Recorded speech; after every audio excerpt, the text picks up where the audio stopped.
Welcome back, Bottle Killers. Another episode of Bottle Kill TV. As always, it's your host, Michael Roche. And with me, we have the often imitated, but never duplicated. It's the real Bottle Killer, ladies and gentlemen. How the hell are you? Doing good, thanks, Michael. How are you all doing at home? Energy is high. The energy is high. We're expanding our horizons today. We're doing a whiskey from Japan. Mm. And personally, I've never had a Japanese whiskey before, so I'm excited for this one. And one whiskey I've really wanted to try has been the Yamazaki 12. Yeah. It's quite hard to come by. You don't see it on too many shelves in the UK. It's also pretty expensive for a Yes. 12-year-old as well. So Yeah, it is. that's always kind of put me off, and like I've kind of kicked the can down the road. Yeah. Just tell me, just for my own knowledge for Japanese whiskey, what's the relationship with Scotch? Because you kind of always hear that they buy a lot of their whiskey from Scotland, and it somehow finds itself into bottles of Japanese whiskey. I think, there's been a few rumors like Ben Nevis being used in some of the blends and stuff, which I think upset a few people because, Japanese whiskey, like you've just said there, is expensive. So one of the ways to make it more accessible, obviously, is to buy a blend. And I think people were getting their noses a little bit bent out of shape, thinking, oh, well, actually, it's got Ben Nevis or whatever Scotch distillery in there. Japanese whiskey in itself has been around for hundreds of years, and it has borrowed a lot from Scotch whiskey. But I've tried this before, and as you're about to find out, like me personally, it's completely different to Scotch. Yamazaki, it's the oldest distillery in Japan. And I don't know too much about the processes, how they're making everything. I know they've been through various different iterations. Like it's been around way over 100 years. But yeah, these guys are certainly like the real deal. In terms of the quintessential Japanese distilleries, like you've got Yamazaki is probably like the number one. What barley do they use? It's a good question. We should You asked me not to ask Google him it. that question. Or maybe if some of the viewers know, put it in the comments. There's got to be people that know more about whiskey that watch this channel than I do. So tell us where does Yamazaki get its barley from? Yeah, it's kind of interesting because we're kind of on this whiskey journey. I'm only just getting to grips with Scotch, getting to grips with the different regions in Scotland. And so as we expand our horizons, and one of the things this year was to try something out, just to try some more of the worldwide whiskies. I know you've had a Swedish whiskey recently. We did the Indian whiskey episode. We reviewed the English. There's 3 English whiskies I've got in the last month that I've been trying, which is not too far from home, I guess. But you went to a Euro whiskey tasting, didn't you? So there's going to be it is going to be one of those things where there are going to be people that probably have way more experience and knowledge than us on these things. But let's give it a try, and let's see what we think. And for me, it is my first time trying a Japanese whiskey, so I'm excited to see what it's all about. So what we've got in a glass here is the Yamazaki 12 years old. It's made of a combination of 6 specially selected casks. Combinations, some of those are American oak casks, some of them are Bordeaux casks to impart that kind of fruitiness. It's bottled at 43%, and this is probably going to set you back about 130, 140 pounds. Yeah. Which a lot of people are probably falling off their chairs. Like, I can get Old Pulteney 12-year-old for £26. I can get like Glenfiddich, Glenlivet, £30. Why the hell are these guys paying £140 for a 12-year-old whiskey? Japanese whiskey, it's imported. I think it's got that kind of prestige attached to it. Like it really had probably about 10, 15 years ago when it was like hugely popular. I mean, there was a period when you couldn't even get Yamazaki 12 years old. There wasn't enough supply to meet the demand. It's always had a mystique. Yeah, in definitely. my eyes. Yeah. And me personally, it had been on my list of like whiskeys that I wanted to try for a long time. And like you said, one of the things that we wanted to do in 2024 was branch out. We drink a lot of Scotch, but let's try Japanese whiskey, let's try Indian whiskey, all of those different things. And there's a bloke up at the local pub where we go and watch the football, Nigel. And I think that was what sealed the deal for me. Like the way that he was just talking about it, and just he loves it. Yeah, how how passionate he was about this whiskey. And I was like, do you know what? Like, I'm just gonna splash out, get it, give it a try, because if you saw like the love in this guy's eyes when he was talking about this whiskey, it's difficult not to get on board with that. So just noticing straight away, just the thickness of this. You can kind of see the spider legs on the glass. Yeah, and it's only 43% as well. It just really has some, like, from what we just came to. We've kind of had a couple of whiskeys tonight, which kind of like the lower non-age statements, and nothing's looked like that on the glass, and the smell is incredible. It's a completely different level of complexity to what we've had previously tonight. Yeah, and it's like nothing that you've ever smelt before, is it? It's so elegant, silky. I know they're not notes, but I'm just trying to sort of like capture the essence of what we're smelling right now. It's got definitely those fruity notes, fruity and tropical again. Like red berries. I think it's got like citrus peels as well.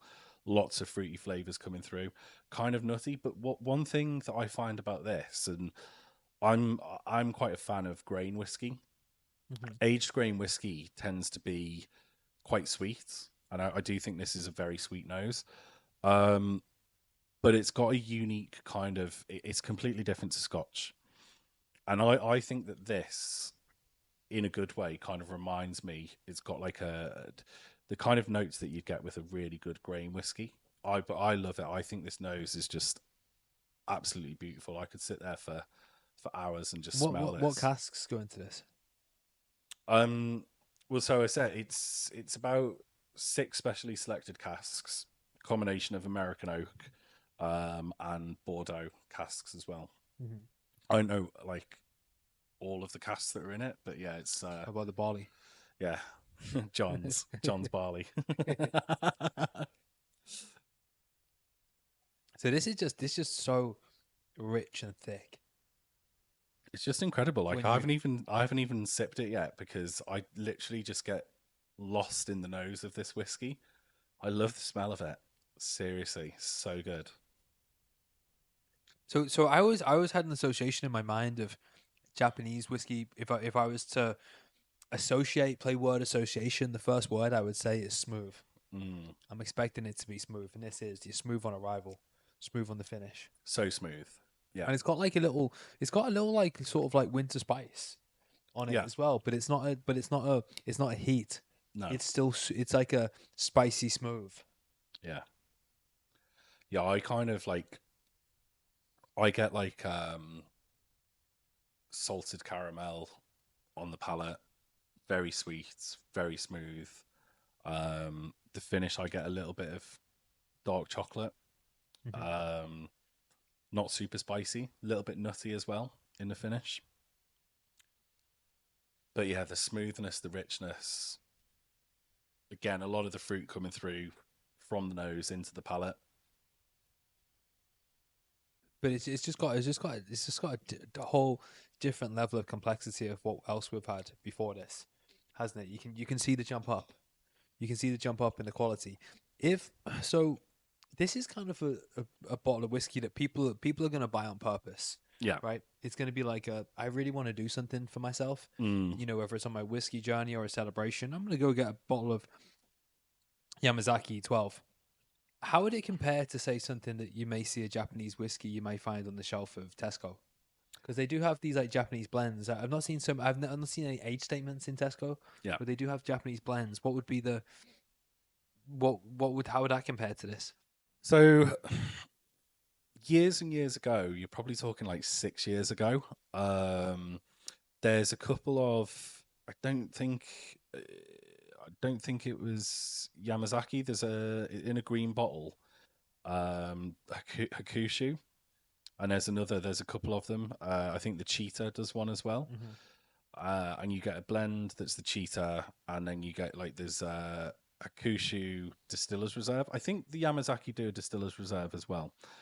Um, and they're nice whiskies, like, but they're not on this level. Mm. I think you know the age statement, because I don't know what's in Distillers Reserve kind of whiskies that you get, but I'd imagine that they're a lot younger.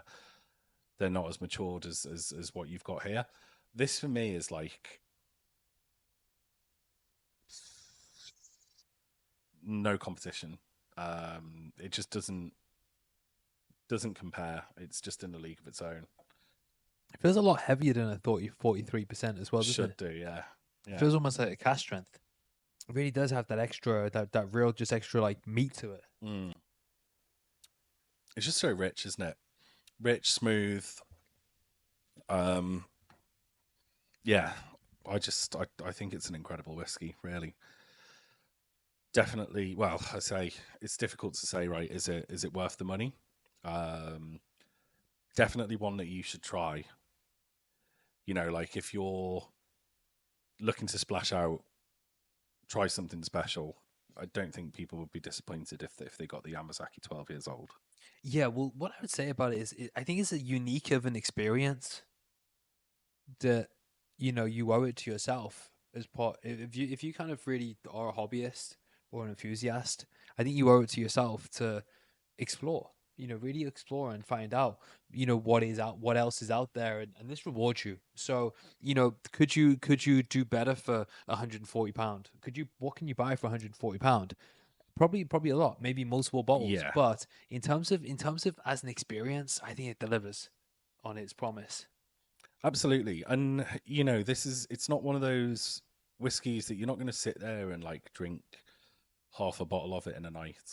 Not that anybody should be drinking half a bottle of whiskey in a night. Drink responsibly. I don't condone that. um, don't be like me. Don't be like me. But you're going to have like a dram every now and again. Like we go back to when we were talking about the Glen Scotia 25. Mm, It's like a celebration whiskey. Reward yourself. I've done well. I've had mm. a good week, a good month, kind of thing. Like, oh, you know what? I'm going to reach for the Yamazaki 12 tonight because I deserve it. Um, so in that, It's one to share with your very best friends. yeah, So if you come around to Bottle Killer's house and he shares like the non-aged the Old Portney Harbor, as opposed to the Yakizami Yamazaki 12, then where you fit into his pecking order of things, his appreciation of your friendship. yeah. Well, I can't just be pulling like bottles of Yamazaki 12 out of family barbecues. Yeah. You know what happens at those things. Less said the better. So Yamazaki 12, is it a buy? Absolute buy. Like as soon as I opened this and tried it, I was just like I say, just blown away by the nose. I could sit there just all night long, and then the palate, it's rich, it's smooth, it's complex, like it's just, and it's so unique, like nothing that you've ever tried before. Um, Absolute buy. This is the kind of thing I probably treat myself to a bottle of this if I can get my hands on it. When this is gone, I'll definitely get another one. Probably like a 2 a year kind of whiskey. This one for me, but yeah, as soon as it's gone, I'm getting another one.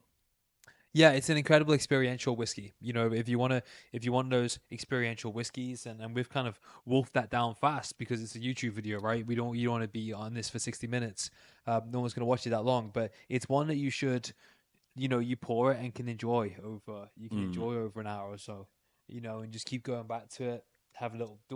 It's beautiful. It's an experiential whiskey. yeah, Totally delivers. The age statement is interesting. It almost feels older than a lot of the 12-year-old scotches that I've tried. But it's just the integrity, very sort of like, it just means it's a very high integrity whiskey. Definitely a buy. Definitely a buy. absolutely.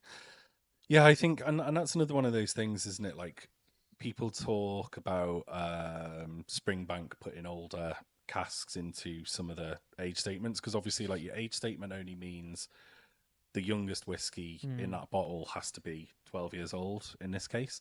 That doesn't mean to say that it doesn't have 15-year-old whiskey, older whiskey in there. You know, a lot of people said a few years back that the Glendronach 15-year-old had, like, there was a period when the distillery was like mothballed or not releasing anything, so they put a load of older casks when they picked up production again. They had a load of older casks that ended up going into the 15, and like there was a, you know, a point in time when the 15-year-old, everyone was like, oh, it's like drinking the 21-year-old because it's got like all the older whiskey in it. So it could have older casks in it. You know, it doesn't give loads of information about what casks. Obviously, we know that there's 6 different casks in it, so maybe like some of those casks are a little bit older. But you can't argue with the integrity of this whiskey. Like, it's top quality. It's beautiful, beautiful. So yeah, need to try. So I think what I'd like to do is have a look around about in the UK, maybe not so much the supermarket Japanese whiskies, but see what is available. Mm. See if I can get a distiller's reserve. And really sort of explore that a bit more.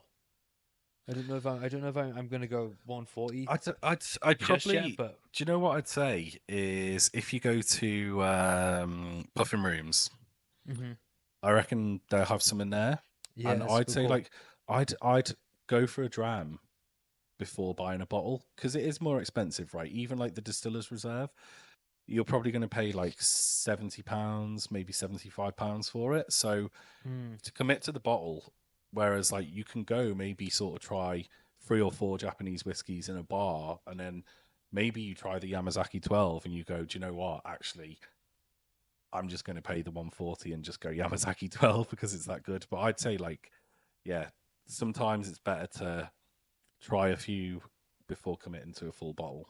Yeah, it's a good call. Good call. So, okay, great. Well, yeah, I think our work is done. Bottle killer, take him out. Well, thoroughly enjoyed that one. I've had a really good time. I hope you've all had a good time. Michael, if you had a good time, It's been a good time. and join us next time on Bottle Kill TV. Don't forget to hit that like and subscribe button. See ya. Time for breakfast.